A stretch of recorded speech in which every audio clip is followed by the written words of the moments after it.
Hello students, अभी तक UNO के 2 पार्ट्स हम लोग पूरे कर चुके हैं और यूएनओ के अंग में हमने अभी तक साधारण सभा और सुरक्षा परिषद इन 2 अंगों को देखा था। यूएनओ का एक तीसरा अंग है जिसे हम अंतर्राष्ट्रीय न्यायालय कहते हैं। ये जो अंतर्राष्ट्रीय न्यायालय है, इसका हेडक्वार्टर या इसका जो सेंटर है वो नीदरलैंड के हेग में अवस्थित है और इसमें 15 न्यायाधीशों का निर्वाचन किया जाता है। ये जो न्यायाधीश हैं जो निर्वाचित होते हैं, एक राज्य को केवल एक व्यक्ति को ही इसमें अपना प्रतिनिधित्व करने का अधिकार होता है। यानी कि यूएनओ के जो सदस्य देश हैं वो केवल अपना एक ही प्रतिनिधि इसमें भेज सकते हैं। इसके जो सदस्यों का या जो इन जजों का निर्वाचन होता है, ये सुरक्षा परिषद और साधारण सभा इन दोनों के द्वारा किया जाता है। इसमें जो जज नियुक्त होते हैं, इनका कार्यकाल 9 वर्ष का होता है। भारत के डॉक्टर नगेंद्र सिंह इसमें भारत का प्रतिनिधित्व कर चुके हैं, यानी कि वो पहले भारतीय जज थे जो इंटरनेशनल कोर्ट में अपॉइंट हुए थे। इसके साथ साथ जो ये 2 राज्यों के बीच में विवाद होता है, यानी कि यूएनओ के जो सदस्य देश हैं, यदि उनके बीच में कोई विवाद है तो इस विवाद को इसी इंटरनेशनल कोर्ट ऑफ जस्टिस के द्वारा सुलझाया जाता है। लेकिन इसमें विवाद तभी जाता है जब दोनों पक्ष इस बात पर अपनी सहमति दें कि जो भी रिजल्ट होगा, जो भी उनके केस का परिणाम होगा, तो दोनों देश उस परिणाम को मानने पर सहमत होंगे, तभी ये कोर्ट उस मामले की सुनवाई करता है। अन्यथा ये कोर्ट उस मामले की सुनवाई नहीं करता। इसके साथ साथ ये जो यूएनओ है, इसका एक और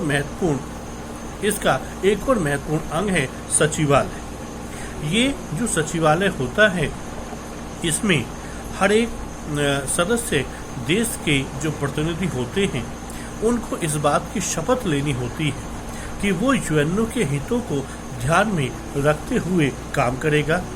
ऐसा कोई काम नहीं करेगा जो यूएनओ के हितों के विपरीत हो। और इस सचिवालय का जो हेड होता है वो सेक्रेटरी जनरल होता है।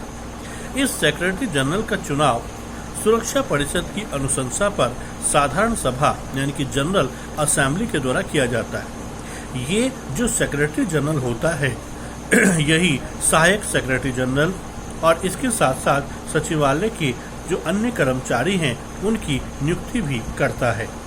इसके साथ साथ ये जो सचिवालय है, ये यूएनओ के प्रशासनिक कामों को, यूएनओ के सामाजिक मामलों को, यूएनओ के आर्थिक मामलों को, यूएनओ के सांस्कृतिक मामलों को, इस तरीके से लगभग जो 8 तरह की इसकी कार्यक्षेत्र हैं, उन कार्यक्षेत्रों को देखता है। इसके साथ साथ यूएनओ का एक और महत्वपूर्ण अंग आर्थिक और सामाजिक परिषद है। आर्थिक और सामाजिक परिषद के सदस्यों की संख्या 19 है और इसके सदस्यों का जो निर्वाचन है वो साधारण सभा के द्वारा किया जाता है। इसके सदस्यों का कार्यकाल 3 वर्ष का होता है। ये जो सामाजिक और आर्थिक परिषद है, इसका महत्वपूर्ण कार्य है अंतर्राष्ट्रीय सम्मेलनों का आयोजन करना। इसके साथ साथ ये जो यूएनओ के सदस्य देश हैं, उन यूएनओ के सदस्य देशों के बीच में सामाजिक, आर्थिक और सांस्कृतिक सहयोग बढ़ाने पर ध्यान देता है। इसके साथ साथ यूएनओ का एक छठा और अंतिम अंग है जिसे हम ट्रस्टीशिप काउंसिल या संरक्षण परिषद कहते हैं।